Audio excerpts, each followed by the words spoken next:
You're having trouble maybe on the rest, but your whole goal is to get the exponential part by itself. So dividing by 2 gets 2 to the x by itself. Now you ask yourself, 2 and 9, are they from the same power family? No, it's not going to be 2 cubed or 2 to the 5th. I have to change this into log form in order to evaluate this. Just like if you're stuck in log form, you go to exponential. So you rewrite this as the log base 2 of 9 equals x. So to me, that's a big understanding of logs, being able to translate between the two languages, because now that's just a number on your calculator that you can evaluate. Your answer is going to be what? 3 point something, right? Because 2 cubed would be 8. So it's probably like 3.1 or something like that. And it's under the math key log base. So log base 2 of 9 is 3.17. So that way you can do it without guess and check. You could do it with guess and check on this quiz, but on the test, you need to know that process to get full credit. So the first one I typed into my calculator to get 2.26, just doing the math log base key.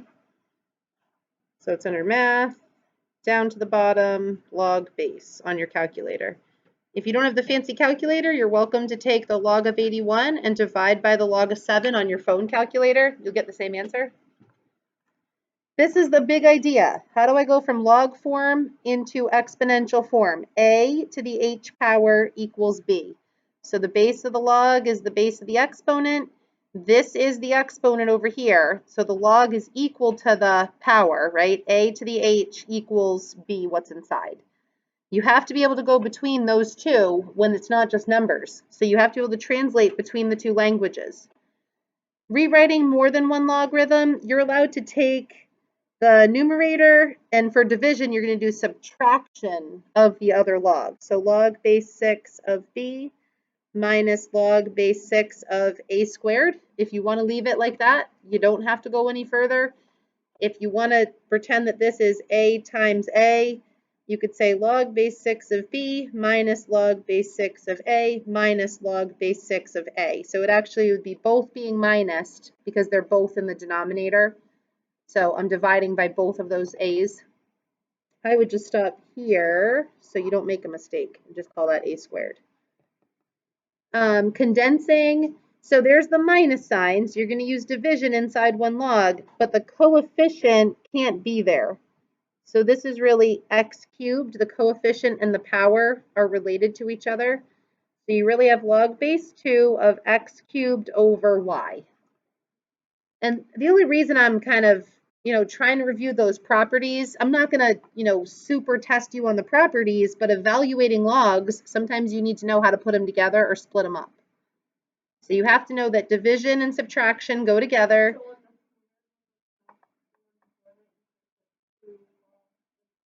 Oh yeah, you could have. Here, you could have slid this 2 here if you wanted to. So if you have -2 of something, that's why I had -1 of something minus 1 of something. I split it up. But yeah, you could write, instead of writing the squared here, you could have written it there in front of that one. That's a good way to do it too. And then on 3B, we got it by itself, changed it to log form. On 3A, it's by itself. We're going to change it into exponential form, right? 2 to what power is 1/8? That's right, it's negative to get the reciprocal. So it's cubed to get to 8. -3 is the reciprocal exponent, so you have to know fractional or reciprocal. What if it had said instead, like the log base 8 of 2? How do I go from 8 to 2? Now I'm doing the 1/3 power because I'm taking the cube root of 8 to get to 2. So you have to know the difference between a fractional exponent and a negative exponent. Again, so for x, this one has a log by itself, so you should just be rewriting it in exponential form, right? 9 squared equals x minus 1. So the answer is just 81 plus 1, so it must be 82. So if 4A wasn't kind of easy and straightforward for you, you've got a lot of review to do. You probably missed doing a bunch of the virtual assignments because we kind of went over this 3 or 4 times or more between the notes, the guided practice over those 2 weeks. 4B, you've got the 1-to-1 property going on. They're both log base 3. So therefore, the stuff inside has to equal the stuff inside, right? If an apple equals an apple, the two things that are inside the apple have to be equal to make the equation balanced. So x minus 2 has to be 4x. So then you just have to use algebra to get x by itself. So I'd want to get all my x's together on one side. So I have -2 equals positive 3x. And what's my last step? Divide by 3, I get kind of a not nice answer. I get -2/3 as my answer. So don't be afraid of a fraction if you're following the steps. That's the 1-to-1 property for logs. And I'm not going to give you a question like this with the bases not being the same. I can't tell you the log base 2 and like the log base 5. So if you see a log on both sides of the equation, you're going to have to use the 1-to-1 property. Here's the graphing one. So writing the equation, it has a base of 2. So y equals log base 2. It's been shifted left 5. So x plus 5 would move me left. Remember we wrote down all those transformation rules yesterday? Left, right, up, down, flip.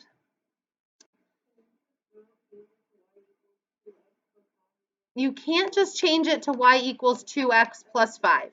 So I'm not sure why you'd want to do that anyway, but maybe to graph using the inverse. Yeah, you are thinking. Well, so you can think about the key points for 2 to the x if you have to. I always think of the key points for the log base 2 of x, 1, 0, 2, 1, and 1/2. Remember, you go over the base, up 1. So if this was log base 8, you'd go over 8 and up 1. So it'd be more narrow. So 2 to the x, the points are 0, 1, 1, 2, -1, 1/2. So if you want to think of 2 to the x, remember those points are getting flipped. This is 1, 2, 0, 1, -1, 1/2. So over here, I've got 2, 1, 1, 0, and 1/2, -1. To me, this is just an extra step, the 2 to the x. So if you can get to the point where you know the log's going this way, now I just have to shift everything left 5.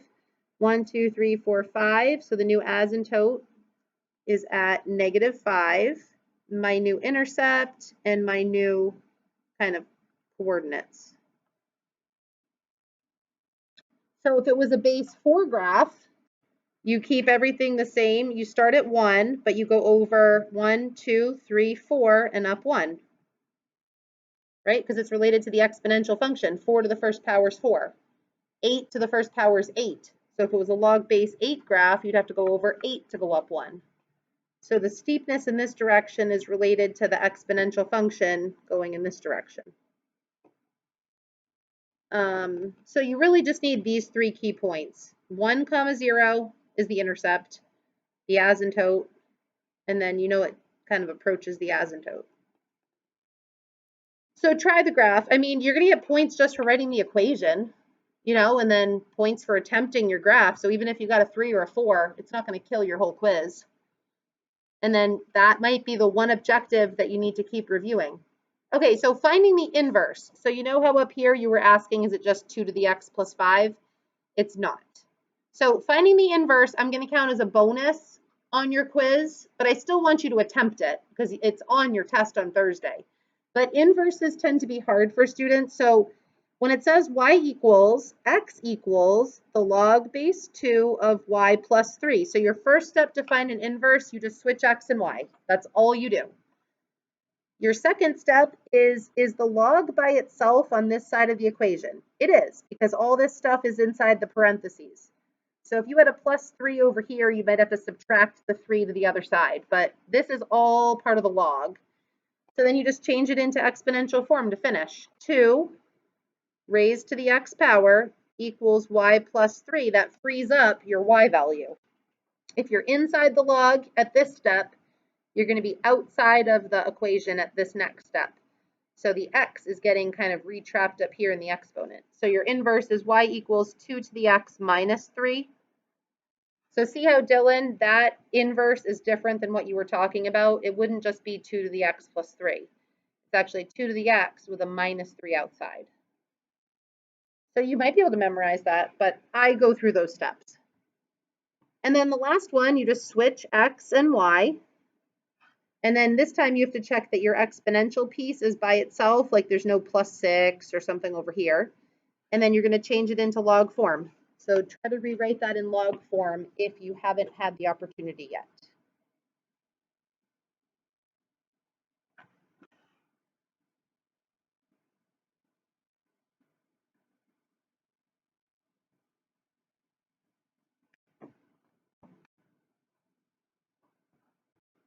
So maybe you're better at inverses than graphing, so that'll help cancel it out. Yeah.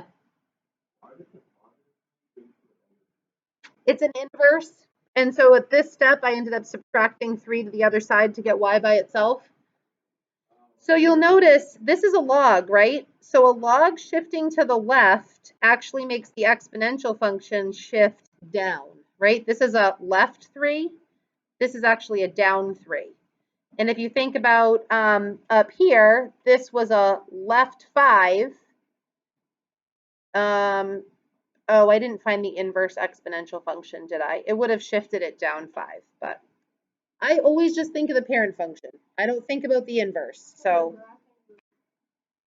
huh? No, it's right.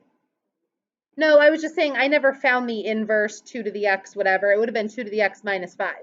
Just like this had a -3, this one would have been -5. 1.